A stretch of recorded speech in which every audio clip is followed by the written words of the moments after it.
এই মাসটা জগৎ জননী শ্রী শ্রী বড়মার জন্ম মাস, শ্রাবণ মাস। এই মাসেই শ্রী শ্রী ঠাকুর শ্রী শ্রী বড়মার বিবাহ হয়, এই শ্রাবণ মাসে। শ্রাবণ মাস পূর্ণ মাস আমাদের কাছে। ঠাকুরের এখন যে গান শুনছিলাম, নামের তরী, আর সেই নামের তরী ঠাকুর সবসময় আমাদের মধ্যে রাখতে বলেছেন। ঠাকুরের জীবনে তার মা,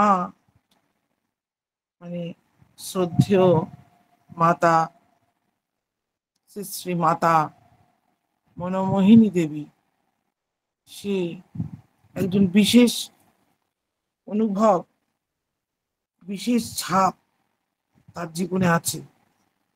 আমাদের জীবনে মায়ের একটা বিশেষ বড় ভূমিকা থাকে।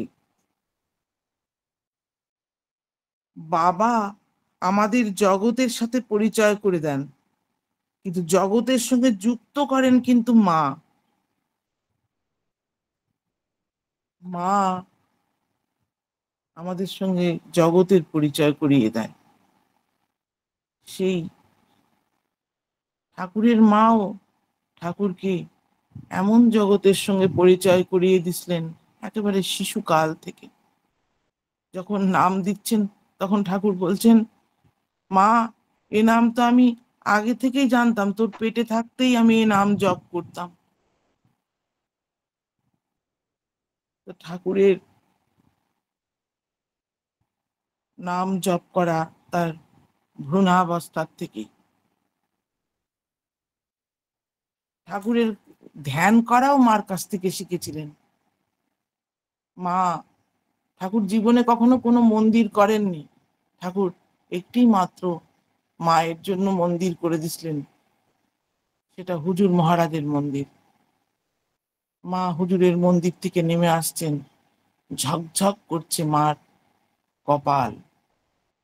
মার ওই রূপ দেখে ঠাকুরেরও ইচ্ছা করলো সে মন্দিরে বসে ধ্যান করতে। ঠাকুর বলছেন এক জায়গায়, আমি নাম করতাম, এমন গেছে যে 6 মাস যাবৎ কোনো কিচ্ছু করিনি।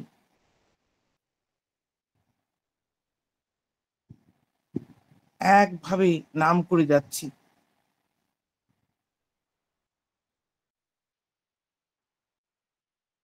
খুব আনন্দ হতো শরীরে মনে। সে আনন্দ এত দুর্দান্ত, যেন শরীর যেন ফেটে চৌচির হয়ে যায়।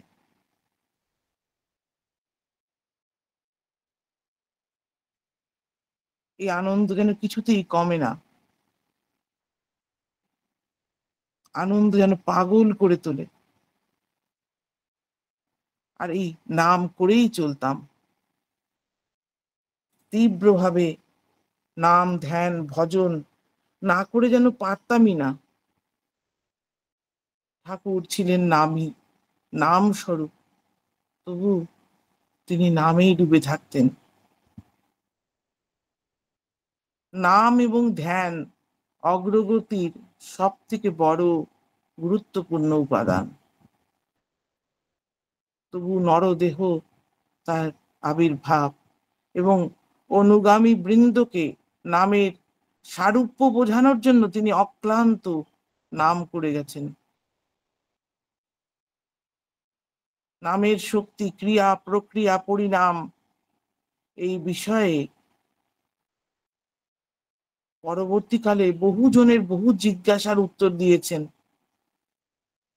রাম নামের রোগ নিয়ন্ত্রণ শক্তি, এমনকি কখনো কখনো জীবনদায়ী সেই নামের কথা, নামের ক্রিয়া, নামের দর্শন, শ্রবণ, অনুভূতি সমস্ত কিছু বলেছেন।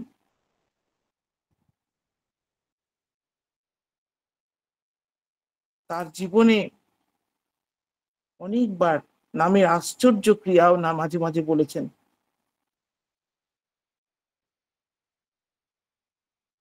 নামের শক্তিতে বলছেন, নাম করার সময় কখনো কখনো সূর্য জেগে ওঠে। এই যে সূর্য এমন 40, 50 কিংবা 100টা সূর্যের মিলিত তেজ যেমন হয় তেমনি হয়। আবার তারার মালা দেখা যায়। নাম করতে বসেছি, ঠাকুর বলছেন নাম করতে বসেছি, চাঁদের আলো ভেতরে বাইরে সবটাই যেন প্লাবিত করে দিচ্ছে। কি সুন্দর, কি মনোমুগ্ধকর। নাম করা অবস্থায় একজনকে স্পর্শ করলেই হয়তো তার সম্পূর্ণ রোগ ভালো হয়ে যাচ্ছে। ঠাকুর নামের কথা খুব বলেছেন।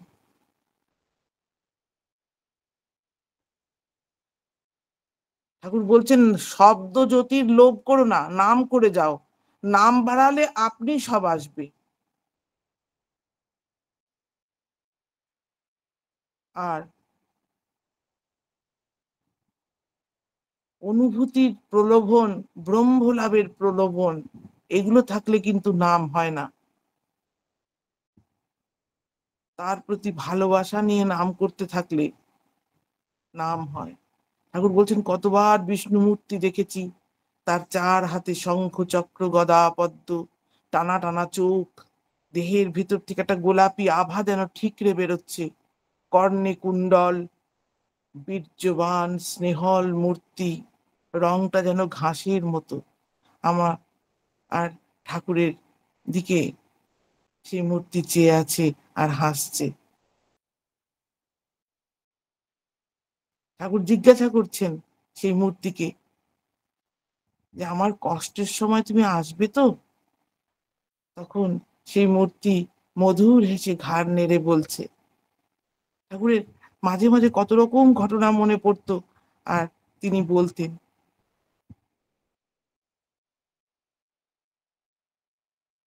কিন্তু ঠাকুর এক জায়গায় বলছেন আমি কোনো জায়গাতে আটকে পড়তাম না, আমার চরম ঝোঁক ছিল সেই চরমে পৌঁছানো, তাই নাম করতাম প্রাণঘাতী সম্বেগ নিয়ে।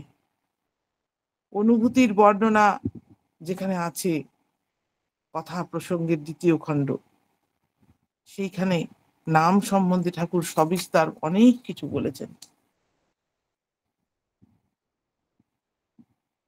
তারপরে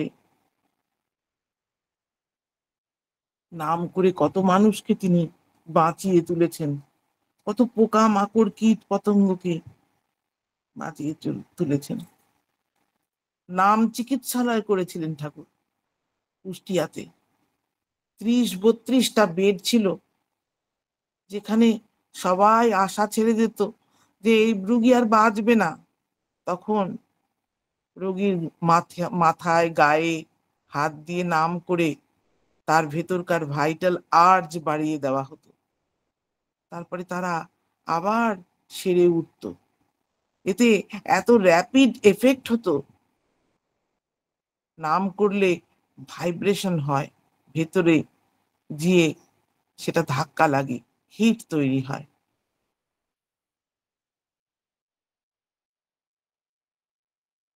বলে না মানুষ বৈদ্যনাথের আদেশ হয়, তা সেরকমই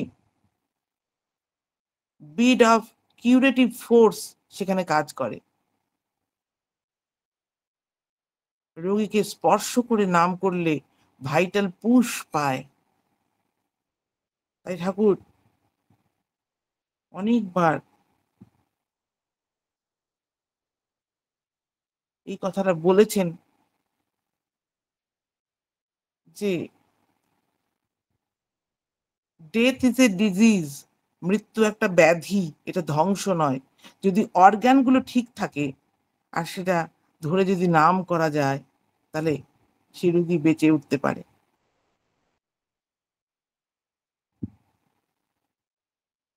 তাই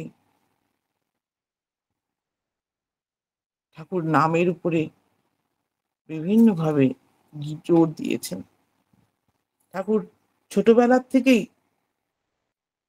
এই নাম ধ্যান করতেন এবং এই এতে মাই তাকে যুক্ত করে দিয়েছিলেন।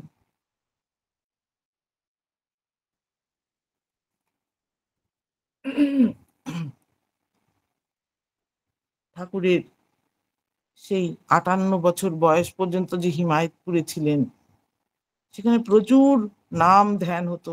ঠাকুর বলতেন, হিমায়তপুরের মাটি 7 হাত, 7 হাত যদি গর্ত করা যায়, সেখান থেকে এখনো নামের ভাইব্রেশন উঠবে।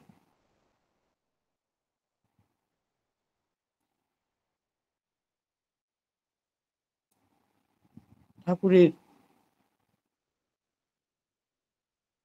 যারা পার্শ্বচর ছিলেন, মহারাজ, অনন্ত মহারাজ, কিশোরী বাবা, আমাদের দুর্গানাথ সান্যালদা, সব এত নাম করতেন। একদিন ঠাকুর কাশীপুরের সেই অনন্তনাথের সাধন গৃহে শুয়ে আছেন। ঠাকুর একটা চৌকিতে শুয়ে আছেন, অনন্ত মহারাজ একটা চৌকিতে শুয়ে আছেন, আলাদা আলাদা। হঠাৎ অশ্বিনী বিশ্বাস দা এসে অনন্ত মহারাজের পাশে, ঠাকুরও শুয়ে আছেন, অনেক রাত্রি, অনন্ত মহারাজের পাশে শুতেই ইলেকট্রিক কারেন্টের মতন লাগতেই অশ্বিনীটা ছিটকে গিয়ে পড়লেন। ঠাকুর বললেন, তুই ওর পাশে শুতে গেলি কেন? তুই আমার পাশে এসে শুতিস। আপনি আপনি বলতেন বোধহয়, অশ্বিনী যাকে না কি বলতেন আমি জানি না, মনে পড়ছে না। আপনি জানেন না? ঠাকুর সাধারণত সবাইকে আপনি বলতেন বেশি, আর নালে তুই বলতেন। মায়েদের তো সবাইকে তুই বলতেন, নিজের মাকেও তুই বলতেন। আপনি জানেন না যে ও শালা ঘুমিয়ে ঘুমিয়েও নাম করে? মানে মহারাজের কথায় বলছেন। এই নামের এইরকম যুগ ছিল। একটা ঘটনা বলি, হঠাৎ মনে হলো ঘটনাটা।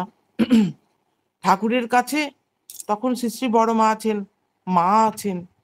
ঠাকুরের কাছে একজন সাধক এসছেন, এসে বলছেন, খাওয়া দাওয়ার কোনো দরকার নেই, খালি নাম ধ্যান করলেই হবে। ঠাকুর বললেন, একটু হলেও খাওয়া দাওয়া করতে হয় শরীরটাকে বাঁচিয়ে রাখার জন্য। সে কিছুতেই মানবে না, অনবরত সে তর্কাতর্কি করছে। মহারাজ ওখানে উপস্থিত ছিলেন, কিশোরী বাবা আছেন। ঠাকুর হঠাৎ ওই লোকটাকে বললেন, হ্যাঁ এখানে বসে নাম করুন তো আপনি, আমি দরজাটা বন্ধ করে দিচ্ছি, আমি কয়েকদিন পরে আপনাকে এসে খুলবো, একটাও খাবার দেব না, আপনি কিরকম ভাবে থাকেন আমি দেখব। তারপরে ঠাকুর, কয়েকদিন গেছে, ঠাকুরের মা, শ্রী শ্রী বড় মা বলছেন যে, খুলে দাও, ও তো মরে যাবে নাহলে, এই এতদিন না জল আছে না খাবার আছে ওর ঘরে, খুলে দাও। ঠাকুর মৃদু মৃদু হাসছেন। তারপরে ঠাকুর দরজা খুলে দিলেন। দরজা খুলে দিয়ে দেখে যে সে মাদুরের উপর চোখ উল্টিয়ে পড়ে আছে। তারপরে তাকে নিয়ে এসে কত সেবা যত্ন করা হলো। মা বকাবকি করতে লাগলেন ঠাকুরকে। যখন সে সুস্থ হলো, হঠাৎ ঠাকুরের খেয়াল হলো মহারাজকে পাওয়া যাচ্ছে না। কোথায় মহারাজ? খোঁজ খোঁজ, এই দেখ কাশীপুরের সাধন গৃহে দেখ। সবাই দেখে মহারাজ দরজা বন্ধ করে বসে আছেন ভেজিয়ে দিয়ে। মহারাজ, সবাই খুলে দেখে যে নাম করছেন বসে বসে, ধ্যানে বসে আছেন।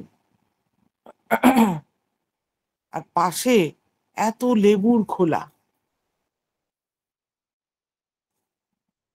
মহারাজ, আপনাকে ঠাকুর ডাকছেন। মহারাজ সঙ্গে সঙ্গে নাম থেকে উঠলেন। মানে ঠাকুর যখন ওই যে কথা বলছিলেন ওর সঙ্গে, ঠাকুর যখন দরজা বন্ধ করে দিলেন যে তুমি নাম করো দেখি তো, কিছু না খেয়ে কেমন থাকো, তখন আমি এই ঘরে এসে এই লেবুগুলো নিয়ে খাই আর নাম করি। ও যতদিন নাম করেছে আমিও ততদিন নাম করেছি। উনি, মহারাজ একেবারে চাঙ্গা, কিচ্ছু হয়নি মহারাজের। তো ঠাকুরের কথাকে বাস্তবে রূপ দেওয়ার জন্য মহারাজ এই কাজটা করলেন। ওই সেই চোখ উল্টানো সেই ভদ্রলোক তখন সুস্থ হয়ে গেছেন। তিনি বললেন, হ্যাঁ স্বীকার করছি, একেবারে কিছু না খেয়ে নাম ধ্যান করা যাবে না, কিছু হলেও খেতে হবে। তো এই নাম ধ্যান নিয়ে অনেক প্রক্রিয়া, অনেক কিছু, অনেক গল্প, অনেক কাহিনী। ঠাকুর যা কিছু বলেছেন, তা কিছু নিজে করেছেন, প্রত্যেকটি বাণীতে তিনিই মূর্ত হয়ে আছেন। নাম ধ্যানের, নামের এই গানটা শুনে আমার এতগুলো কথা মনে হলো, তাই আপনাদের কাছে আমি বলছি। ঠাকুরের জীবনটা ছিল বড় সুন্দর। তিনি এত সুন্দর ছিলেন বলেই সকলে আকর্ষিত হতো তার প্রতি। সুন্দরে সকলে আকর্ষিত হয়। সুন্দর যত দূরে চলে যাক, সুন্দর যত কাছেই আসুক, সুন্দর ঝাপসা হয় না। আমরা কোনো জিনিস যখন দেখি, কাছের থেকে দেখলে ঝাপসা দেখি, দূরে গেলে আবছা দেখি। লিস্ট ডিস্টেন্স অফ ডিস্টিংক্ট ভিশনের মধ্যে যখন থাকে তখন স্পষ্ট দেখি। কিন্তু ঠাকুর এমনই এক ব্যক্তিত্ব, তিনি দূরে গেলেও স্পষ্ট, কাছে এলেও স্পষ্ট। আর সেই ডিস্টিংক্ট ভিশন যেখানে হয় সেখানে থাকলে তো স্পষ্টই। ঠাকুরের জীবন গাথার যে কোনো অঞ্চল ধরেই আমি নিই না কেন, সেটাই সুন্দর। ঠাকুর আমাদের কাছে 16 আনা চাইতেন, 1 আনা আধ আনা নয়, সম্পূর্ণ। ঠাকুরের কথায় আমরা জীব চরাচর, আমরা সব সময় তার সন্তান সন্ততি যারা, তারা সবসময় চাই যশ, মান, মঙ্গল, আনন্দ, চিরায়ু হয়ে থাকবো। আর ঠাকুর এই জন্যই তিনি আমাদেরকে শূন্য করে রাখতে চান। আমরা যদি শূন্য না থাকি, তাকে প্রথমেই ভুলবো।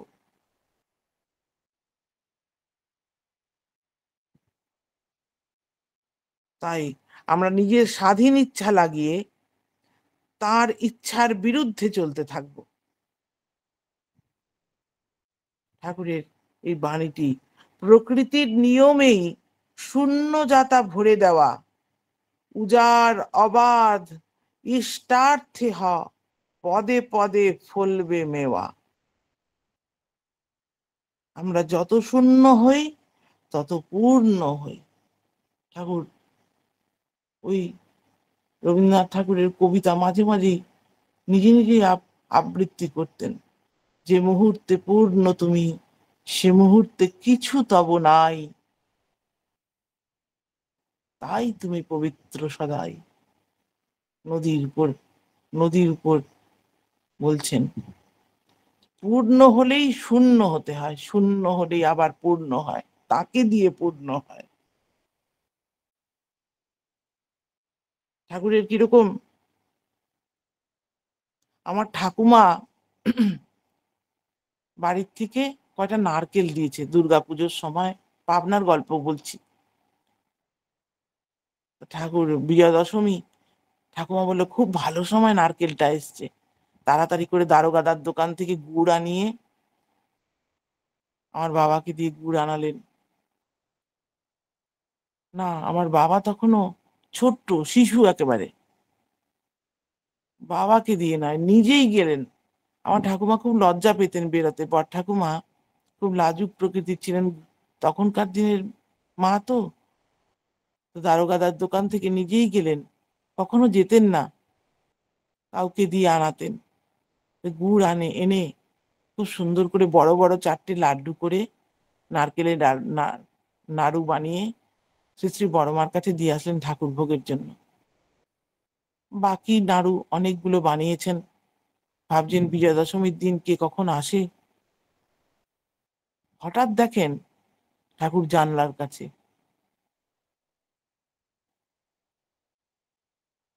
ঠাকুর বলছেন, জব্বর মাল বানিয়েছিস মা, আরো কিছু আছে নাকি?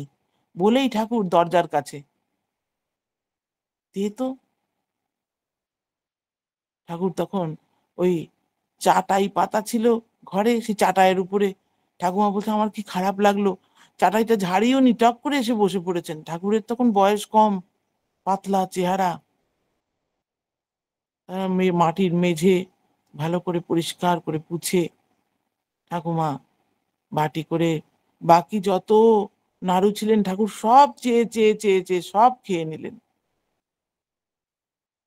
ঠাকুর 16 আনা চান, ঠাকুর কখনো 1 আনা 1/2 আনা চান না। ঠাকুরের কাছে এটা আমার ছোটবেলায়, আমি যখন দেওঘরে ছিলাম, পাশে রাম বসাওয়ান সিং থাকতেন। তো উনার বাড়ি গেলেই উনার মিসেসের কাছে হিন্দি পড়তাম। হিন্দি আমাদের ছিল ইন্টারমিডিয়েটে, 50 মার্কসের হিন্দি ছিল, তো উনার মিসেসের কাছে পড়তাম।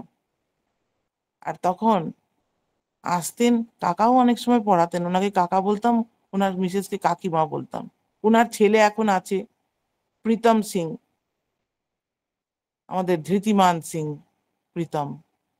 প্রীতম ঠাকুরের কথা বলে, এদিকে আসে মাঝে মাঝেই। ওরা তখন ছোট, প্রীতম মিনু। তো কাকার কাছে গেলেই কাকা ঢুকতে না ঢুকতে ঠাকুরের গল্প আরম্ভ করতেন। অনেক গল্প শুনতাম ঠাকুরের, নানা রকম কথা। আমাদের তখন অল্প বয়স, জীবনকে কি করে তৈরি করব, কি করে সুসন্তান আসে, এর কথা খুব সুন্দর বলতেন।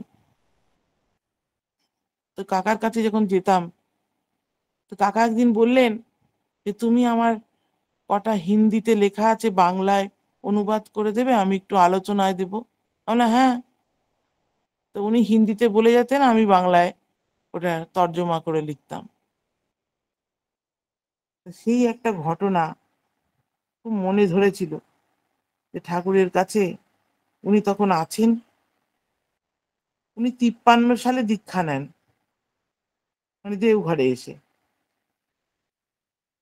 মুজাফফরপুরের সৎসঙ্গ বিহার যেখানে, সেখানকার যে সুধীর রঞ্জন চৌধুরী বলে একজন ঋত্বিক ছিলেন, তার কাছে ঠাকুর বলেছিলেন প্রায় 80 জন মতন বিহারের কিছু ছেলে জোগাড় করবার জন্য। সেই সময় উনি ঠাকুরের কাছে আসেন। আর ঠাকুরের কাছে আসার পরে তার মা চান যে ঠাকুরের কাছেই যেন থাকে, তাই তিনি ঠাকুরের কাছেই থেকে গেছিলেন। ঠাকুর বলতেন, ঠাকুর ঘরেই তিনি শুতেন, ঠাকুর ঘরে অনেকেই শুতেন। অদ্ভুত। পরমপিতা পরমেশ্বর ঠাকুরের লীলা বর্ণনা করতে গেলে তার এই রূপটাও বলতে হয়, যে এমন মানুষ দেখেছেন সব মানুষকে নিয়ে শুয়ে আছেন। ওই অত বড় চৌকিটা, চারিদিকে মানুষ শুয়ে আছে ঠাকুরের রাত্রিবেলায়, চারিদিকে মশারি খাটানো, সবাইকে নিয়ে শুয়ে আছেন। তার শোয়াটাও দেখতে যাওয়ার মতন। জনে জনে জিজ্ঞাসা করতেন, আমি শুই, আমি শুই, ও বড় বউ আমি শুই, চিৎকার করে বলতেন। বড় মা পাশে থাকতেন, ওই পাশের ঘরে, ছোট্ট একটা ঘর যে পাশে আছে, সেখানে যেখানে ঠাকুর থাকতেন পাশেই বড় মা থাকতেন। তো ঠাকুর তারপরেও জনে জনে বলতেন, আমি শুই, আমি শুই। বড় সুন্দর ঠাকুরের শোয়া। ঠাকুরের শোয়া দেখতে আমার মা রাত্রিবেলা কাজকর্ম সেরে ওই সময় যেতেন। ঠাকুর শুয়ে পড়লে অন্ধকার হয়ে যেত লাইট, তখন আস্তে আস্তে বেরিয়ে যেতেন মা। ঠাকুর খোলা মেলা পছন্দ করতেন খুব, খোলা শোয়া, খোলা থাকা। তার ঘরটাও, পার্লার ঘরটাও খেয়াল করে দেখবেন কত জানলা, ঘরের থেকে জানলাই বেশি, জানলা দরজা চারিদিকে। ঠাকুর এরকম পছন্দ করতেন। ঠাকুর কোন একটা ঘরের মধ্যে আবদ্ধ থাকা পছন্দ করতেন না। দেওঘরে এসেও ওই এই গাছের নিচে একবার চৌকি পাতা হচ্ছে, ওই গাছের নিচে, কখনো দোবে পাড়ার মাঠে, কখনো ওই আমাদের বাড়ির সামনে একটা বড় নিম গাছ ছিল, এখন আর নাই, ওর নিচে, কখনো চেয়ারে, কখনো চৌকিতে বসছেন, কখনো দাঁড়িয়ে কথা বলছেন, ঘুরে ঘুরে। ঈশ্বর অনিকেত, তার কোনো নিকেতন নেই। ঠাকুরের কোনো নিকেতন ছিল না, যেখানে সেখানে থাকতেন। আজকে এখানে, কালকে ওখানে। পার্লার ঘরটা তারই নির্দেশে বানানো হয়, ওরকম খোলামেলা ঘর। যাই হোক, যেটা বলছিলাম, সেই ঘরে তিনিও শুতেন, ওই বসন কাকা। নাম ছিল বসাওয়ান, আমরা বসন কাকা বলতাম। ঠাকুরের কাছে যখন এলেন, বাড়ির থেকে কোনো পয়সা কড়ি কিছু নিতেন না, কারণ বাড়িটা তার চাষবাসের উপরেই চলতো।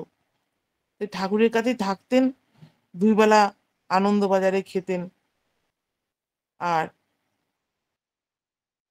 সকাল সকাল ভিক্ষা করে ইষ্টভৃতির অর্ঘ্য জোগাড় করতেন। প্রায় দিনই জল খাবার খাওয়া হতো না, ওই সকাল বিকাল, সকাল আর রাত্রে, দুপুর আর রাত্রে আনন্দবাজারের প্রসাদ নিতেন। একদিন শ্রী শ্রী বড়দাকে বলছেন, বড় মা তখন বসে আছেন পাশে, এই যে বসাওয়ান, রামলগন, এরা ভিক্ষা করে ইষ্টভৃতি করে, কত কষ্ট করে আমার কাছে থাকে, এটা আমার খুব ভাল লাগে। কিন্তু কাকা বলতেন, আমাদের কোনো কষ্টই বলে মনে হতো না। ফাঁকে ফাঁকে ঠাকুরের কাছে গিয়ে বসা। ঠাকুর মাঝে মাঝে আবার চাইতেন, বসাওয়ান, আমাকে 5 টাকা দিবি, 10 টাকা জোগাড় করে দিবি। বেশিরভাগ সময় ভিক্ষা করে তার শ্রীচরণে দিতেন।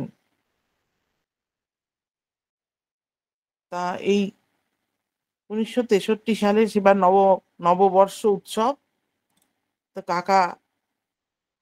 কাকাদের এই বিহারের বহু মানুষজন এসছেন। তারা স্নেহ বশে ঠাকুর পুজো, ইষ্টভৃতি, এই সমস্ত ব্যক্তিগত প্রয়োজন যা কিছুর জন্য ঠাকুরের যাওয়ার সময় কাকার হাতে কিছু কিছু টাকা দিয়ে গেছেন। সব মিলিয়ে 90 টাকা মতন হবে। কিন্তু 90 টাকার 63 সালে মূল্য ছিল। তো উনি রুমালে বেঁধে নিজের একটা বাক্স ছিল, সেই বাক্সের মধ্যে ভরে রেখে দিয়েছেন, যে বাহ, ভালো হলো, বেশ কিছুদিন ইষ্ট পুজো হবে, হ্যাঁ, ঠাকুরের ইষ্টভীতি করব, আর ঠাকুর যখন চান তখন এখান থেকেই দেব, আর ভিক্ষা করতে হবে না। ঠাকুর সেদিন পার্লারে বসে আছেন, তার সেই শুভ্র বিছানায়। ঠাকুর বললেন, হঠাৎ কাকার দিকে তাকিয়ে বলছেন, তোমার কাছে কত আছে?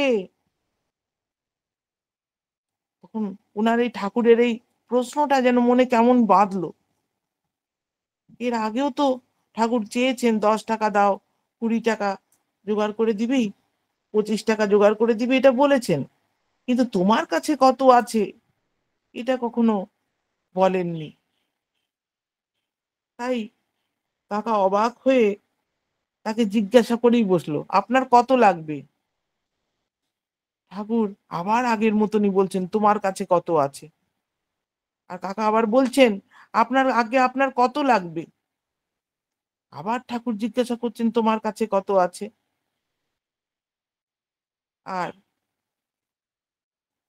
তিনি ভাবছেন যে ঠাকুর আমার কাছে অ্যামাউন্টটা বলছেন না কেন, তিনি তো 10 টাকা বলেন, 20 টাকা জোগাড় করে দিতে বলেন, কেন বলছেন না? এরকম করতে করতে উনি বারবার ওই কথাই বলছেন, ঠাকুর বলছে বলছেন যে তোমার কাছে কত আছে। মিচকি মিচকি হাসছেন ঠাকুর, আর বলছেন তোমার কাছে কত আছে। তারপর কিছুক্ষণ পর মনে হলো, ইমা, আমি কি বলে চলেছি, ঠাকুর জিজ্ঞাসা করছেন তো। তিনি যে বিশ্ব ব্রহ্মাণ্ডের মালিক, তিনি তো সব জানবেন। আপনার কত লাগবে বলাটা আমার কত বড় বড় ভুল। তার অন্তর্ভেদী যে চোখ, সে তো এক্সরে আই, সব দেখে ফেলছেন। বিশ্বভুবনের মালিক তিনি। তাই আমি আমি কি মোহে আচ্ছন্ন, যে 90 টাকার একটা পুটলি আছে বলে তাকে বলছি আপনার কত লাগবে? তখন হঠাৎ মনে হতেই তিনি ঝট করে বললেন, যা আছে নিয়ে আসবো। ঠাকুর হেসে বললেন, সব নিয়ে এসো। তখন উনি দৌড়ে গেলেন এবং রুমালে বাঁধা টাকার পুটলিটা নিয়ে ঠাকুরের কাছে গেলেন। ঠাকুর একবারও বললেন না কত টাকা আছে, কিচ্ছু বললেন না। এক বৃদ্ধ মা ছিলেন, তাকে দেখিয়ে বললেন, ওকে দাও। সেই সম্পূর্ণ টাকার পুটলিটা হাঁটু গেড়ে বসে উনি সেই মাকে দিলেন। তো তোমার কাছে কত আছে ঠাকুর সে টাকা গুনেও দেখলেন না, কিছুই না।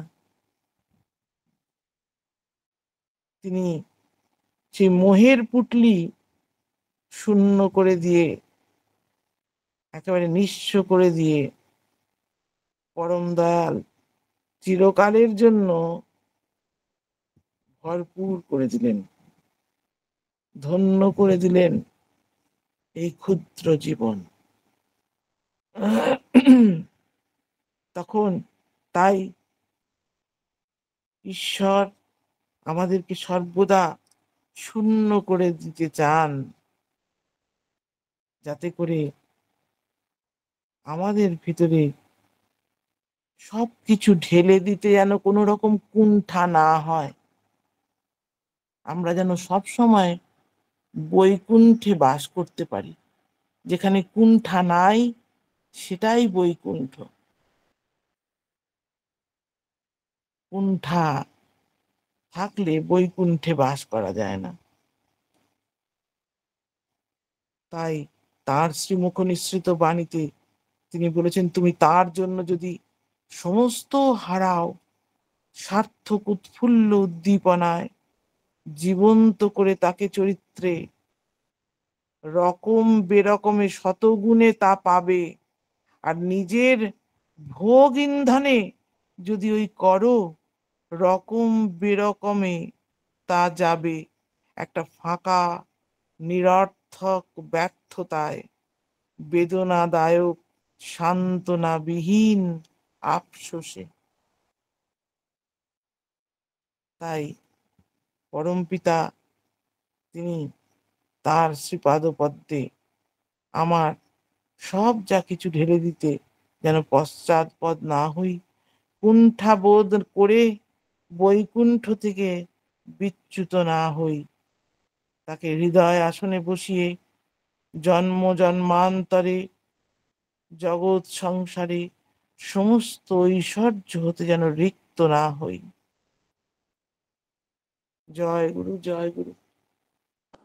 আমার সময় হয়ে গেছে মনে হচ্ছে না? না, সময় হয়নি, আরো 10 মিনিট বলুন, শুনি আর একটু। পরমপিতা পরমেশ্বর তার যে জীবন সঙ্গিনী, তার জন্ম মাস, সেই লক্ষ্মী মায়ের কথা একটু বলি। মা লক্ষ্মী কিরকম?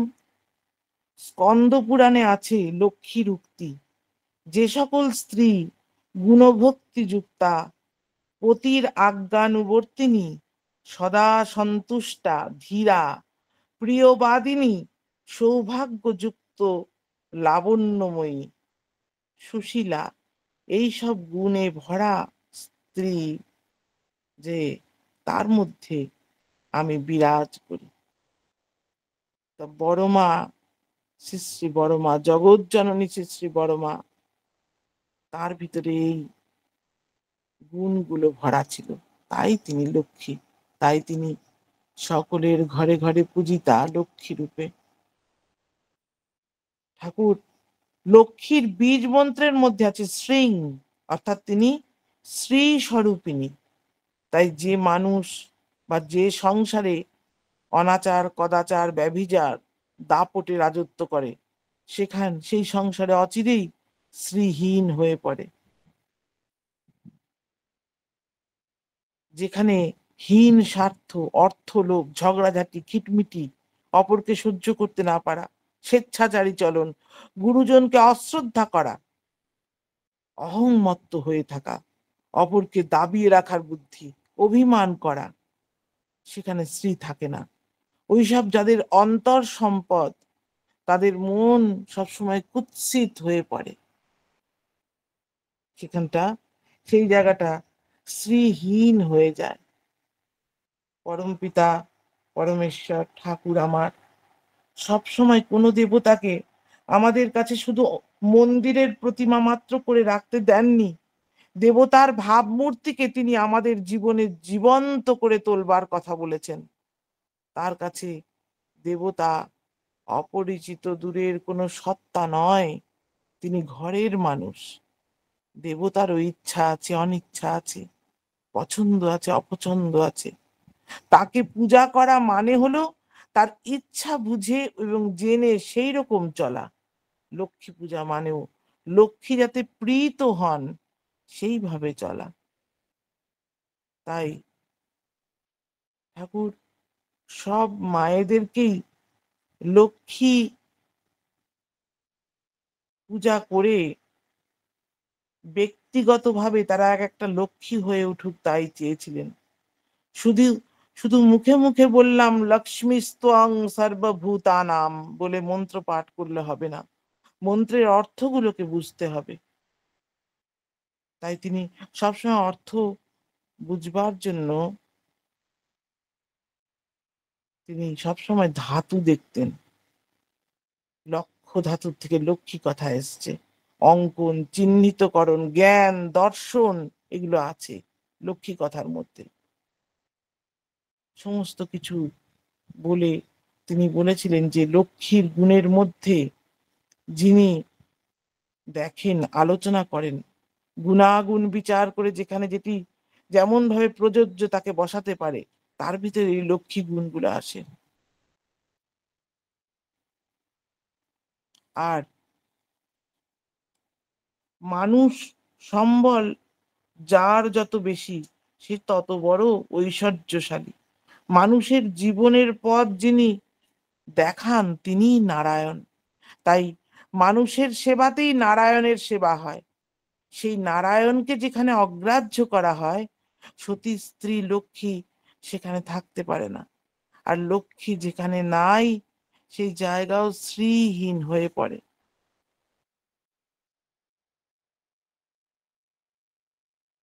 লক্ষ্মীর আবাস যেখানে, সেখানে জ্ঞান থাকে, সেখানে অজ্ঞানতা আসতে পারে না।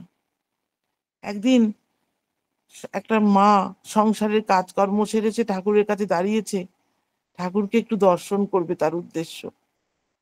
কিন্তু তার পরনের শাড়িটা ছিল ময়লা, মাথার চুলগুলো আঁচড়ানো হয়নি ভালো করে, সমস্ত বেশভূষা একেবারে অবিন্যস্ত করা, ঠিক মতন নেই।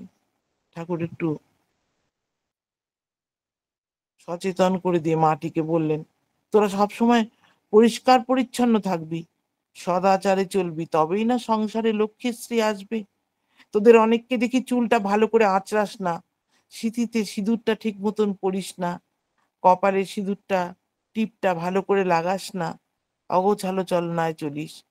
তোদের দেখে ছেলে মেয়েদের অভ্যাস অমনি হয়ে যায়, এটা কিন্তু ভালো না। সব কাজের মধ্যে একটা সৌন্দর্য আর শৃঙ্খলা বোধ থাকা চাই।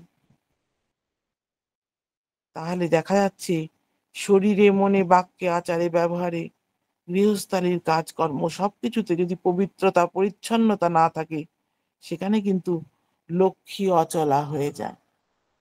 শ্রী শ্রী বড়মার মধ্যে লক্ষ্মী সবসময় বিরাজ করত। তার ছিমছাম পোশাক, মাথার চুলগুলো আঁচড়ানো, কপালে টিপ পরা, ভোর থেকে উঠে তিনি একাগ্র চিত্তে তার প্রভু পরমেশ্বরের জন্য সবকিছু আয়োজন করতে থাকতেন। ছোট ছোট পান প্রথমেই সাজতেন ঠাকুরের জন্য ভোরে উঠে, তারপরেই লেগে যেতেন কি রান্না হবে, কি করা হবে। সব কাজকর্ম সেরে এই বিকেল 3টে নাগাদ যখন বিশ্রাম করে উঠতেন, তখন বই পড়তেন। শ্রী শ্রী বড়মা খুব বই পড়তে ভালোবাসতেন। রামায়ণ, মহাভারত, নানা রকম পুরাণ কথা সবকিছু পড়তেন, আবার উপন্যাসও পড়তেন, নানা রকম শিকারের কাহিনী পড়তেন। শ্রী শ্রী বড়দা সব বই, অনেক বই এনে দিতেন শ্রী বড়মাকে পড়বার জন্য। তার সব জিনিসের এত মনে থাকতো, এত চেতনা ছিল, সাংঘাতিক। সুকেন্দ্রিক না হলে মানুষ চিরচেতন হতে পারে না। শ্রী শ্রী বড়মা কেন্দ্রমণি, ওই যে ঠাকুর, তার জীবন বৃত্তের কেন্দ্র ঠাকুর বসে আছেন, তার সেই জন্য অসম্ভব কনসাস ছিলেন, চেতন ছিলেন। কোথায় কি আছে না আছে সবকিছু তার নখদর্পণে ছিল। তাকে মানুষ, অনেক মানুষ তাকে, ঠাকুরকে যেমন পুজো করত, সেরকম বড় মাকেও সব মানুষ পুজো করতেন, ভালোবাসতেন, সম্মান করতেন, শ্রদ্ধা করতেন। কিন্তু সেদিকে বড় মার একবারও দৃকপাত করতেন না। তার একমাত্র দৃষ্টি পরম প্রেমময় শ্রী শ্রী ঠাকুর। এই যে তার চলা, এমন চলা ছিল, এত ব্যক্তিত্বময়ী। তিনি কখনো বেশি কথা বলতেন না, নীরব কর্মী। তাই ঠাকুর বলতেন যে, প্রায় বলতেন যে বড় মা না থাকলে তার জীবনটা এত নির্বিঘ্ন হতো না। শ্রী শ্রী বড় মা যখন ঠাকুরের কাছে এসে বসতেন, ঠাকুর বলতেন, বড় বউ এখানটা বসো, এখানটা বসো। সরে যেতেন বিছানায়। অনেক সময় বড় বড় গায়ক গায়িকা আসতেন, গান শুনতে বড় মা ভীষণ ভালোবাসতেন। বিশেষ বিশেষ করে শ্যামা সঙ্গীত আর রজনীকান্ত সেনের গান খুব পছন্দ করতেন। এখানটা বসো, ঠাকুর বলতেন। ঠাকুরেরও শ্রী শ্রী বড় মার সঙ্গে ব্যবহার অত্যন্ত সুন্দর। কেউ তো দেখে শেখার। নারায়ণের ব্যবহার কিরকম লক্ষ্মীর সঙ্গে। এত কাজের ফাঁকে, এত মানুষের এত রকম প্রশ্নের উত্তর হচ্ছে, সবকিছু হচ্ছে, এক ফাঁকে গিয়ে রান্নাঘরে মোড়ার পরে ঠাকুর বসে জিজ্ঞাসা করছেন, বড় বউ আজ কি রাত দিছ? সম্পর্কটাও, ঠাকুরের চলা এত ব্যালেন্স, এত সাম্য। শ্রী শ্রী বড় মারও তাই। মানুষ নিজের সংসারে নিজের ছেলে পেলেকে দেখে উঠতে পারে না। শ্রী শ্রী বড় মা আশ্রমের সব ছেলে পেলের দিকে কত লক্ষ্য ছিল, কত ধ্যান ছিল। কারণ তার চলাটাই ছিল শ্রী শ্রী ঠাকুর কেন্দ্রিক। একবার আমার কাকারা একটা গন্ডগোল পাকিয়েছে। সেটা দোলের দিন। শৈলমার গায়ে সে চান টান করে যাচ্ছে আনন্দবাজারে খেতে, সেই অবস্থায় রং দিয়ে দিয়েছে। ঠাকুর খাওয়া দাওয়ার পরে বিশ্রাম করবেন। শৈলমা সেই ঠাকুরকে চিৎকার করতে করতে, ঠাকুর দেখেন আমার গায়ে রং দিয়ে দিচ্ছে, আমি আনন্দবাজারে খেতে যাচ্ছিলাম। এই সময় সব ছেলেরা রং দিয়ে দিচ্ছে। আর বড় ঠাকুর রেগে সঙ্গে সঙ্গে, কে কে এরকম করেছে বলে ঠাকুর বিছানার থেকে নামতে যাচ্ছেন। শ্রী বড়মা বললেন, তুমি বসো, তুমি বসো, আমি যাচ্ছি, আমি শাসন করে আসছি। শ্রী বড়মা যাচ্ছেন। ছেলেরাও ভয় পেয়ে গেছে, তারাও টুকি মেরে মেরে দেখছে। তারা দেখছেন বড় মা আসছে। এসেই বললেন, বড় মা সব লাইন দিয়ে দাঁড়াও, সবাই সব লাইন দিয়ে দাঁড়াও। সব লাইন দিয়ে দাঁড়ালো। দাঁড়ানোর পরে বড় মা সবার গায়ে একটা করে করে চড় দেওয়ার নামে আদর করলেন, না ওটা চড় দিলেন কেউ বুঝতে পারলো না। তার মানে সব বাড়ি চলে যাও। আর এরকম চান করে যখন কোনো মানুষ যাচ্ছে খেতে, বুড়ো মানুষ, তাকে এরকম রং দেওয়া ঠিক, কখনো এরকম করবে না। এই বুঝিয়ে সবাইকে বাড়ি পাঠিয়ে দিলেন। ঠাকুরকে এসে বললেন, আমি খুব শাসন করেছি, দেখো দেখো আমার হাতগুলো লাল হয়ে গেছে। ওনার হাত এমনি গোলাপি রং। শৈলমা একেবারে খুশিতে ডগমগ। শৈলমাও আনন্দ করে চললেন। ঠাকুর নিশ্চিন্ত হয়ে বিশ্রামে বসলেন। এই ছিলেন শ্রী শ্রী বড় মা। ঠাকুরকে সর্বদা নিশ্চিন্ত রাখতেন সব দিক দিয়ে। জয় গুরু। আবার পরে বলবো। জয় গুরু, জয় গুরু। জয় গুরু মাগো, কি বলবো, অসাধারণ। অত্যন্ত সমৃদ্ধ হলাম। অনেক অজানা জিনিস আমরা জানতে পেলাম। শুরুতেই তিনি নাম মাহাত্ম্য তিনি বর্ণনা করলেন, যে নামে আমাদের কি না হয়, এবং তারপর থেকে শ্রী শ্রী ঠাকুরের যে লীলা কথাগুলো আমরা এতক্ষণ ধরে শুনলাম, অসাধারণ। অনেক অনেক সমৃদ্ধ হলাম মা। জয় গুরু। আমার শ্রদ্ধা মায়ের সপরিবেশ মঙ্গল প্রার্থনা করি। তিনি সুস্থ থাকুন, তার দীর্ঘায়ু লাভ করুন তিনি। আজকে যে ভক্ত চরিত্র শুনলাম সেটাও অসাধারণ। কি বলবো, কোনো কথাই যেন আসছে না, সব বিষয়ই তো তিনি বলেছেন।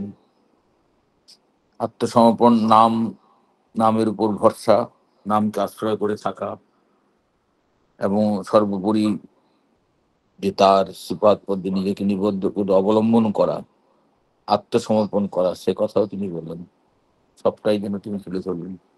আর এই ইষ্ট কথার মাধ্যমে আমরা অনেক অনেক সমৃদ্ধ হলাম। আপনি পরবর্তীতে আবারও শোনার ইচ্ছা রইল, মা আপনি নিজেই বললেন। আর যদি সময় সুযোগ হয়, আজকে কি আমরা কি একটু সঙ্গীত শুনতে পাবো? হ্যাঁ, শোনাবো।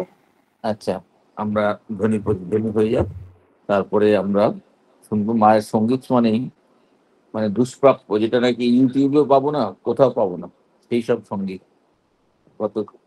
গত গতদিন যে সঙ্গীতটি করেছিলেন, অসাধারণ সঙ্গীত। যাই হোক, আমরা অপেক্ষায় থাকবো, আমরা সকলে যুক্ত থাকবো মায়ের সঙ্গীতটি শোনার জন্য। সঙ্গীত মানে যে কথার সমন্বিত সঙ্গীতটি হবে, শুধু একবার একটু ভেবে দেখবো যে এখানে কি বলতে চাইছে সঙ্গীতের মাধ্যমে, সেটা একটু পরখ করে দেখবো আমরা সবাই। শ্রদ্ধা মায়ের সর্বাঙ্গীন সুন্দর মঙ্গলময় জীবন প্রার্থনা করি, পরম জলের রাত উজ্জ্বল। ভালো থাকুন। জয় গুরু।